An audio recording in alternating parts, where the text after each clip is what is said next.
하나님 아버지, 우리들의 삶을 주님 앞에 내려놓습니다.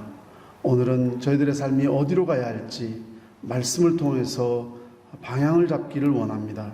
하나님 말씀 가운데 축복해 주셔서 우리가 하나님의 음성, 하나님의 마음을 타치할 수 있도록, 들을 수 있도록 축복하여 주시옵소서.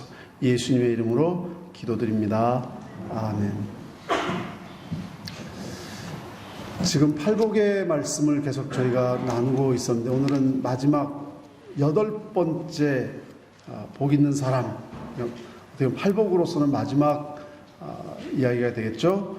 의를 위하여 박해를 받는 자는 복이 있나니 천국이 그들의 것이며, 아주 엄청난 축복입니다.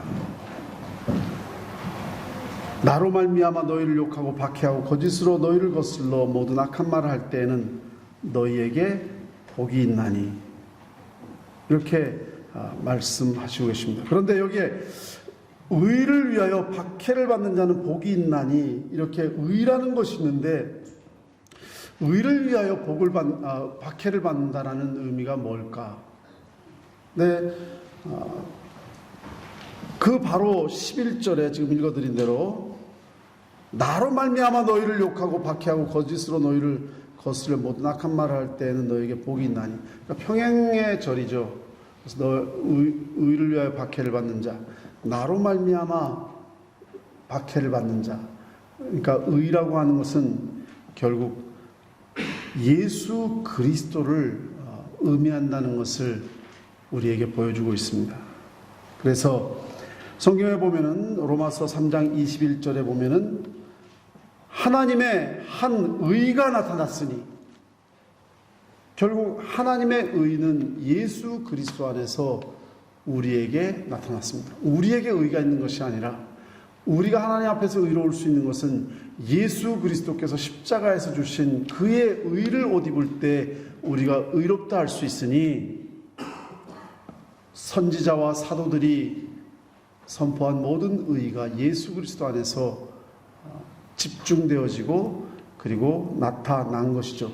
그러니까 의를 위하여 핍박을 받는 자는 복이 있다라는 것은 예수 그리스도를 위해서 핍박을 받는 자는 복이 있다라고 볼 때 좀 뜻이 분명해집니다.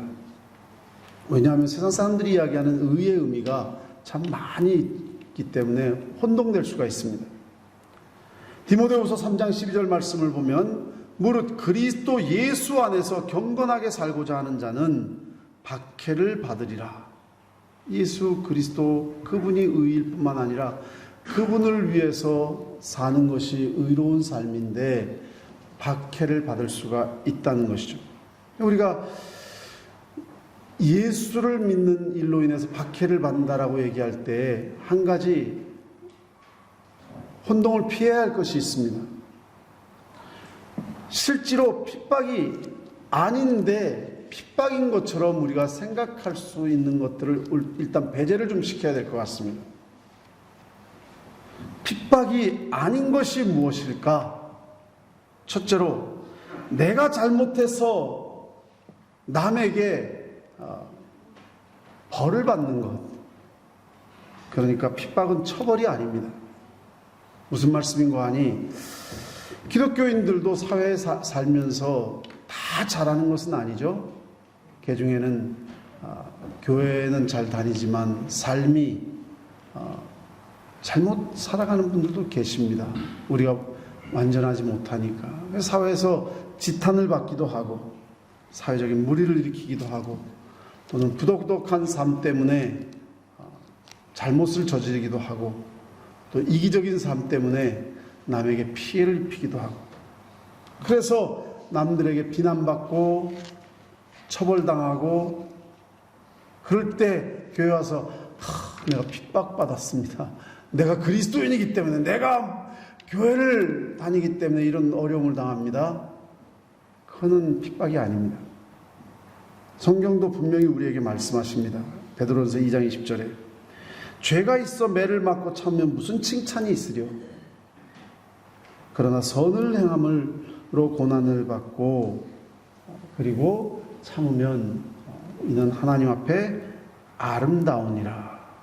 분명히 그것을 배제시킵니다. 그러나 하나님 믿음, 예수 그리스도를 믿는 믿음 때문에 또는 선한 행실로 살아가는데도 불구하고 고난을 받으면 그것은 아름다운 것이다. 분명히 그것을 둘로 구분하고 있습니다. 우리가 무능함이나 불성실함으로 오는 고난도 있죠. 그거는 자신이 무능하기 때문에, 직장에서 업무량을 무책임하게 감당하지 못해서 상사의 비난을 받거나 그리스도인답지 못한 채 살아가는 것 때문에 자신의 책임감 있는 삶을 살지 못해서 문책당하는 것, 그건 핍박이 아닙니다. 또는 어떤 분들은 너무 광신적으로 행동을 해서 사회의 혐오감을 불러일으켜서 누가 봐도 참 그리스도의 사랑과 온유와 겸손의 모습이 아니고 과격하고 또 혐오스러운 행위로 사람들에게 손가락질 받을 때 그건 핍박이 아닙니다. 또한 그리스도인이라고 내세우면서 그리스도인답지 못하게 살 때 그래서 당하는 그런 일들, 이미 제가 언급드렸죠. 자신의 욕심과 이기심과 제약된 성품 때문에 당하는 욕. 기독교인들이 사업을 하면서 불법적인 일을 했는데 그래서 비난을 받았다. 그거는 핍박이 아닙니다. 내 허물로 인한 욕을 당하는 거죠. 그러나 그리스도인이기 때문에 그리스도인들이 당할 수 있는 진정한 핍박 있습니다. 예수 믿지 않았더라면 욕을 들을 필요도 없고 박해를 받을 필요도 없고 거짓 모함을 들을 이유도 없는데 예수 믿기 때문에 어려움을 당하는 사람들이 많이 있습니다. 예수 믿는 것 때문에 승진을 못하는 경우도 있고 예수 믿는 것 때문에 바르게 사느라고 손해를 보기도 하고 또는 예수 믿는 것 때문에 요즘 세상 말로 왕따를 당하기도 하고 그리스도를 전파하기 때문에 핍박받는 경우가 많이 있습니다. 선지자들도 핍박을 당했고 또 사도들도 핍박을 당했고 스가랴 선지자가 BC 830년 뿐인데 성령의 감동함을 받아서 사람들에게 왜 하나님 말씀대로 살지 않습니까? 역대하 24장 20절 말씀이죠. 하나님이 이같이 말씀하셨습니다. 어찌해서 여호와의 명령을 거역합니까? 스스로 형통하지 못하게 합니까? 너희가 여호와를 버렸으므로 여호와께서도 너희를 버리셨습니다. 그 말을 들을 때 21절에 보니까 무리가 함께 꾀하고 왕의 명령을 따라 그를 여호와의 전뜰에 안에서 돌로 쳐 죽였더라. 그러니까 좋은 말 안 하고 왜 하나님 말씀대로 살지 않아서 하나님의 진노하심 그 심판 아래 떨어집니까? 부정적인 말이죠. 우리가 복음을 전할 때 여러분 회개해야 됩니다. 지금의 그런 잘못된 삶에서 우리가 돌아와 예수 그리스도를 믿고 우리가 거듭난 삶을 살아야 됩니다. 이거는 어떻게 보면은 세상을 향해서 망치를 때린 것과 같죠. 우리가 죄인임을 고백하자는 거 아니에요. 부정적인 얘기입니다. 사도들도 마찬가지죠. 베드로와 요한이 성령이 충만해가지고 하나님의 말씀을 전합니다. 다른 이로서는 구원을 받을 수 없습니다. 천하 사람 중에 구원받을 만한 다른 이름을 우리에게 주신 일이 없습니다. 예수를 믿고 구원받으십시오. 그럴 때 대제사장들이 하속을 풀어서 사도들을 붙잡아 감옥에 가둡니다. 스데반 집사님은 복음을 전하다가 돌에 맞아 죽임을 당하죠. 순교자가 되죠. 그 일이 사도행전 7장 54절에서 60절까지 기록되고 있습니다. 그러나 60절 말씀 보면 무릎을 꿇고 크게 불러 이르되 주여 이 죄를 그들에게 돌리지 마옵소서. 이 말을 하고 자니라. 그가 외친 것은 하나님의 예수 그리스도의 복음을 전한 것밖에 없습니다. 그 외에도 많은 하나님의 일꾼들이, 하나님의 사람들이 예수 안 믿으면 매맞을 일 없고 감옥에 갇힐 일이 아무것도 없는 사람들인데 예수님 이름 증거하다가 감옥에도 갇히고 곤욕도 당하고 사람들에게 박해를 많이 받았죠. 또 그리스도 예수 안에서 경건되게 사는 것, 그것 때문에 핍박을 받는 사람들도 많이 있습니다. 경건되게 산다는 것은 하나님 말씀대로 하나님의 계명을 지키며 살기를 원한다는 것이죠. 그럴 때 고난을 당하는 경우가 있습니다. 주일 성수하느라고 어려움 당하기도 하고, 우상에게 절하거나 불의와 타협하기를 거절함으로 오는 고통, 제사를 거부한다든지 또는 조상들이 믿는 어떤 그 우상, 우상에 현병 안 한다고 쫓겨나는 사람들도 있고, 또는 복음을 전하다가 여러 가지 불이익을 당하는 경우가 있습니다. 이런 핍박은 참 진정한 핍박의 범주에 들어간다고 할 수가 있겠죠. 다니엘, 그는 우상에게 절하지 않기 위해서 결국 사자굴에 떨어집니다. 다니엘의 세 친구들도 마찬가지죠. 우상에 절하지 않는다는 그 이유 때문에 풀무불에 던지움을 당합니다. 초대교회 그리스도인들은 이중으로 핍박을 받았습니다. 유대인들에게는 이단으로 몰려서 핍박을 받았고 예수 믿는다고, 그리고 로마 제국 앞에서는 황제를 신으로 인정하지 않는다고 황제 숭배를 거부하다가 핍박을 당합니다. 이렇게 우리가 세상 풍조나 또는 세상의 흐름에 따르지 않고 말씀대로 살려고 하다가 보면은 세상 사람들에게는 이상하게 두려움의 존재가 되는 것 같아요. 그래서 그리스도인들을 핍박합니다. 믿음을 지키고 성결되게 살아가고 순리와 법칙과 하나님을 두려우면서 살아가는 그리스도인들이 세상은 거부감을 느끼고 또는 두려워하기도 하고, 세상이 바른 길을 가지 못하고 정신이 나가 있다면, 정신이 나가 있는 세상에서는 정신이 똑바로 든 사람이 두려운 법입니다. 죄악된 곳에서는 죄악되지 않은 이가 두려운 것입니다. 그런 이야기 있죠. 백로가 까마귀 동네에서는 환영을 받지 못한다는 것, 당연한 일입니다.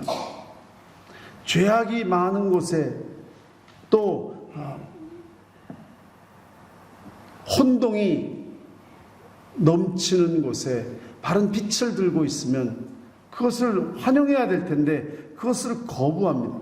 마치 굴 속에 많은 그 벌레나 박쥐나무 많이 막 있는데 갑자기 불을 확 비치면 난리가 나죠. 막 도망들 가고 난리가 납니다. 예수 그리스도의 빛이 비칠 때 자기 백성에게 오면 자기 백성이 영접지 아니하더라. 디모데후서 3장 12절 말씀 보니까 아까 읽어드린 대로 우리 그리스도 예수 안에서 경건하게 살고자 하는 자는 핍박을 받으리라. 그런데 예수님을 세상이 미워한 것처럼 예수를 믿는 사람들을 세상이 미워하는 것은 당연한 것이기 때문에 조금도 이상하게 여기지 말라. 요한복음 15장 18절 말씀이죠. 세상이 너희를 미워하면 너희보다 먼저 나를 미워한 줄을 알라. 너희가 세상에 속하였으면 세상이 자기의 것을 사랑할 것이나 너희는 세상에 속한 자가 아니요 도리어 내가 너희를 세상에서 택하였기 때문에 세상이 너를 미워하느니라.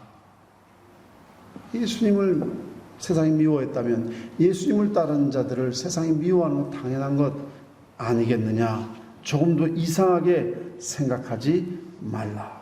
왜 하나님께서 이런 핍박을 허락하실까? 그 핍박 속에서, 그 용광로 속에서 순금이 나오고 용광로 속에서 순강철이 불순물이 다 제거되는 것처럼 참 성도와 즉 알곡과 가라지를 핍박을 통해서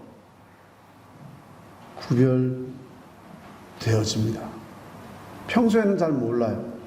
그런데 핍박이나 어려움이 닥칠 때에 참 알곡은 그 가운데에서도 핍박을 감수하고 예수 그리스도를 믿고 담대하게 나옵니다. 그러나 평소에 다 그리스도인 같아 보이지만 핍박이 오면 가라지들은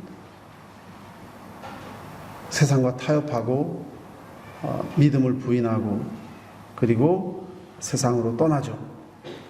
그래서 알곡과 가라지를 구별하시는 하나님의 방법 중에 하나입니다.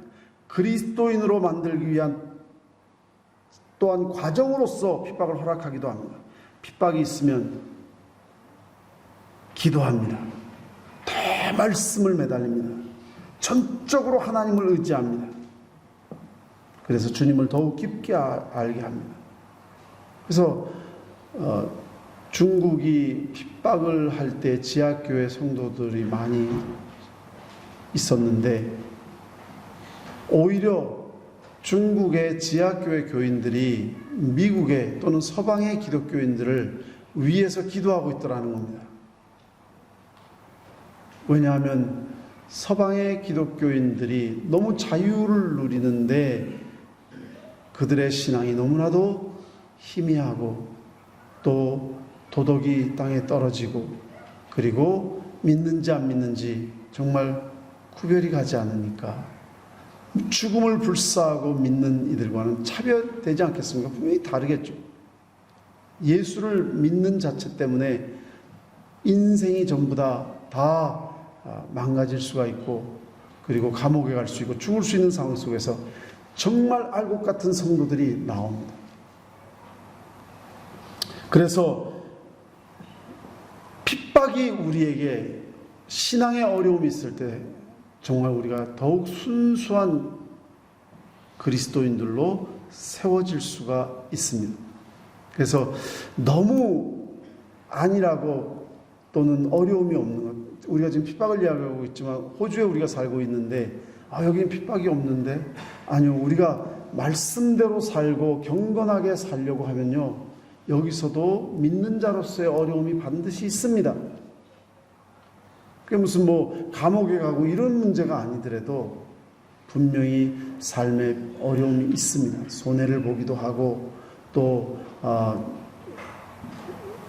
개인적으로 또 난처함에 처하기도 하고 많은 도전들이 있죠. 그 속에서도 알곡이 가려지고 그 속에서 우리가 더욱 기도하게 되고 그 속에서 더욱 우리가 말씀을 붙잡게 되는 것이죠. 여러분 지금까지 살아오는 동안에 예수님으로 인해서 예수 믿는 것으로 인해서 이러한 어려움 또는 박해를 당해보신 적 있나요? 만약에 없다, 난 그런 거 전혀 모르겠다 하신다면 정말 오늘 집에 가셔서 생각을 해보십시오. 내가 정말 말씀대로 경건되게 신앙생활을 하고 있는지 아니면 적당하게 신앙생활을 하고 있는지. 적당하게 살면은 별로 박해받을 거 없습니다. 어려울 것도 없고 손해볼 것도 없고. 좁은 문으로 들어가라. 멸망으로 인도하는 문은 크고 그 길이 넓어 그리로 들어가는 자가 많고 생명으로 인도하는 문은 좁고 길이 협착하여 찾는 자가 적음이라. 예수님 처음부터 믿음의 길이 쉽지 않음을 말씀하셨습니다. 그러나 많은 사람들은 예수 믿고 형통하기를 원합니다. 형통을 기대하고 교회 나온 사람들은 시험이 들거나 또는 조그만 어려움이나 손해나 핍박이 있으면 실망하고 낙심하고 그냥 신앙을 포기할 때가 많죠. 대강 신앙생활하는 자에게는 박해가 없습니다. 정말 구원받은 자인지 아닌지, 무늬만 신자인데 아닐 수도 있고, 아니면 불 가운데서 건짐을 받은 것처럼 겨우 구원받을 수 있는 신자일 수도 있습니다. 그러므로 정말 내가 하나님 말씀 앞에 경건되게 바르게 살아야 되겠다. 어떤 그러한 나의 신앙의 결단으로 인해서 손해가 있고 또는 어려움이 있다 할지라도 굽히지 않고 신앙생활을 해야 되겠다. 그러한 자는 복이 있나니 천국이 저희 것임이라.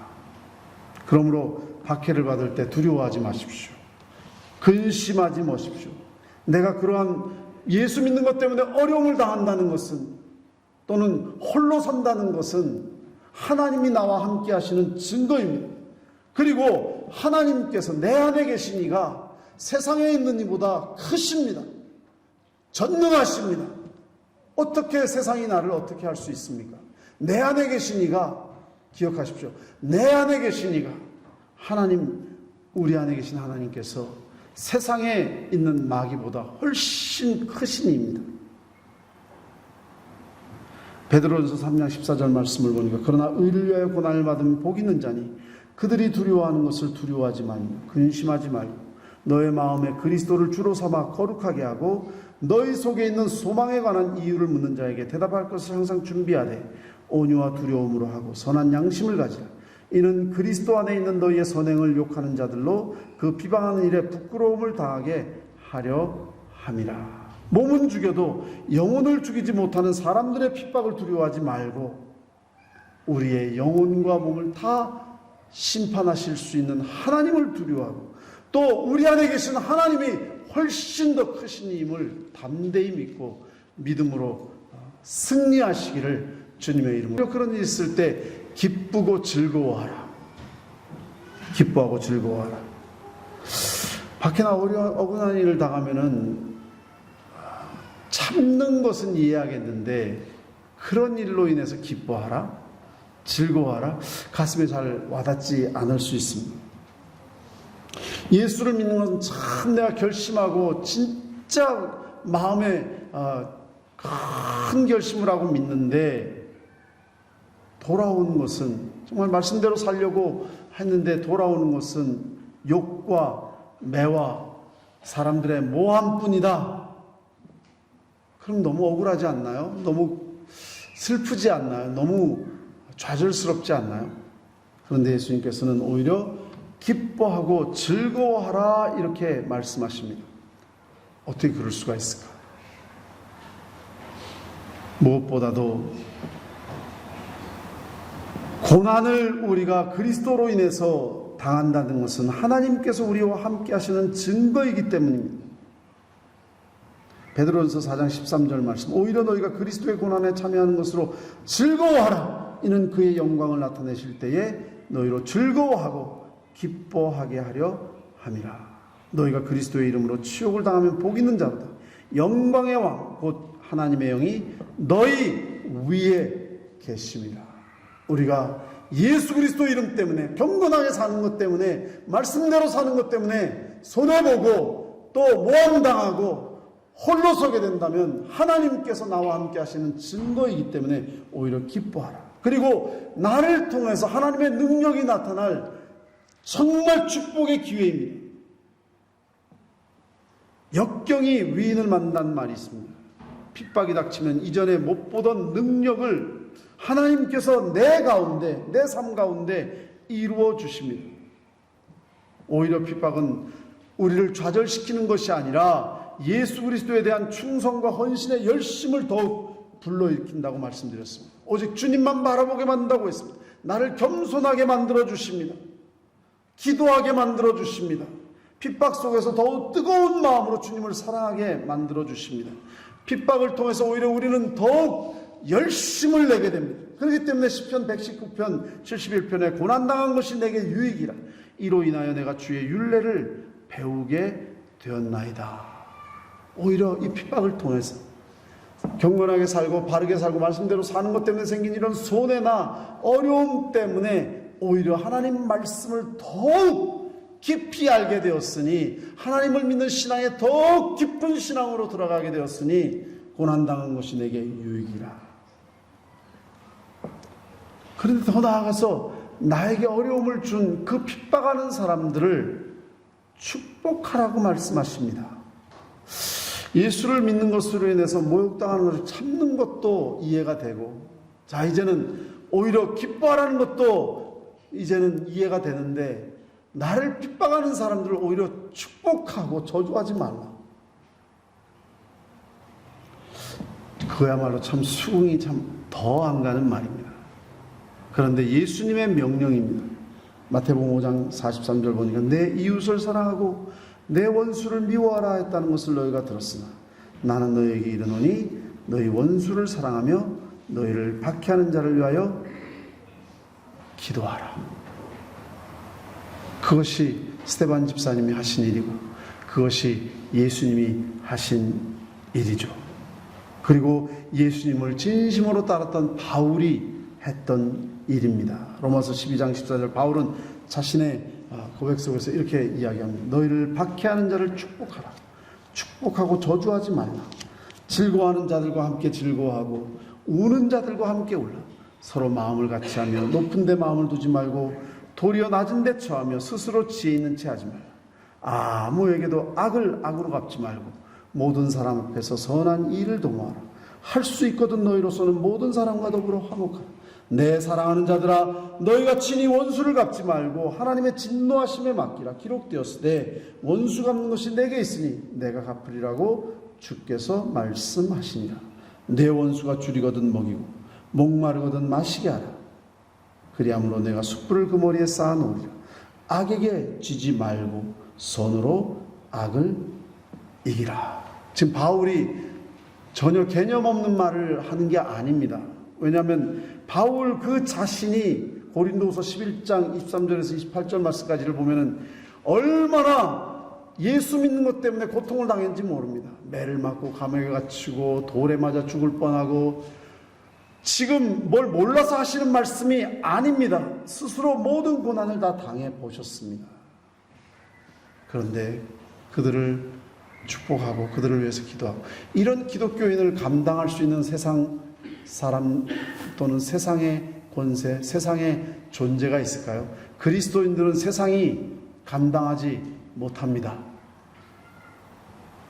그리스도인들이 착해서 또는 뭘 많이 알아서 무슨 힘이 세서 그게 아니고요. 자기를 핍박하는 자를 위해서 기도하고 그들을 축복하는 이해할 수 없는 기독교인들을 누가 감당할 수 있겠습니까? 말씀대로 사시기를 주님의 이름으로 축원합니다. 이것이 그리스도인들의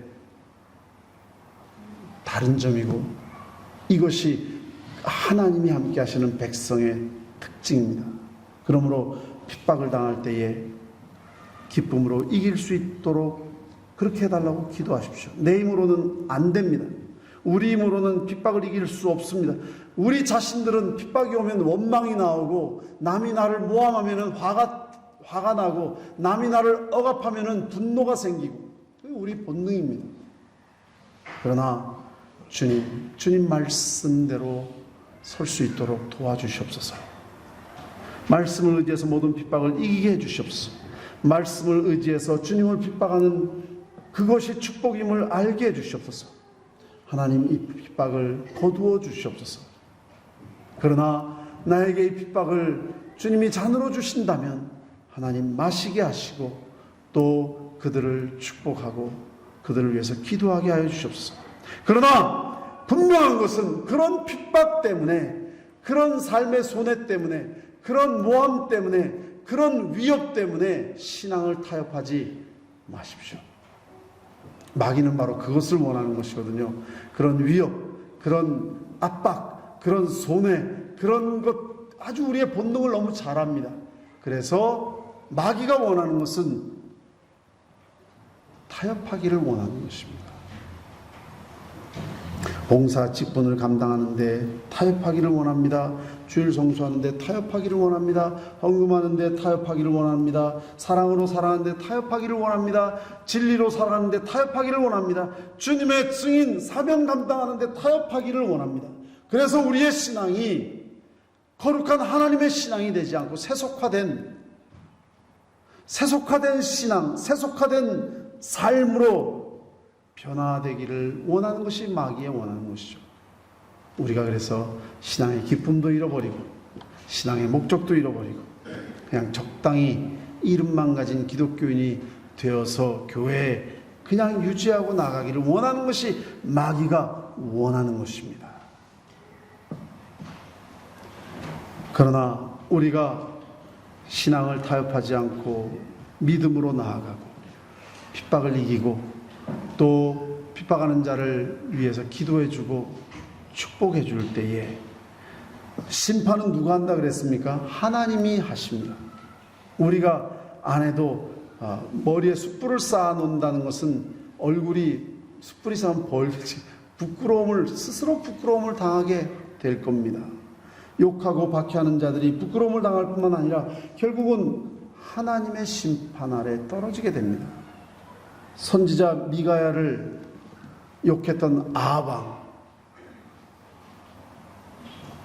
자기가 죽지 않으려고 변장까지 하고 전쟁터에 나갔는데 우연히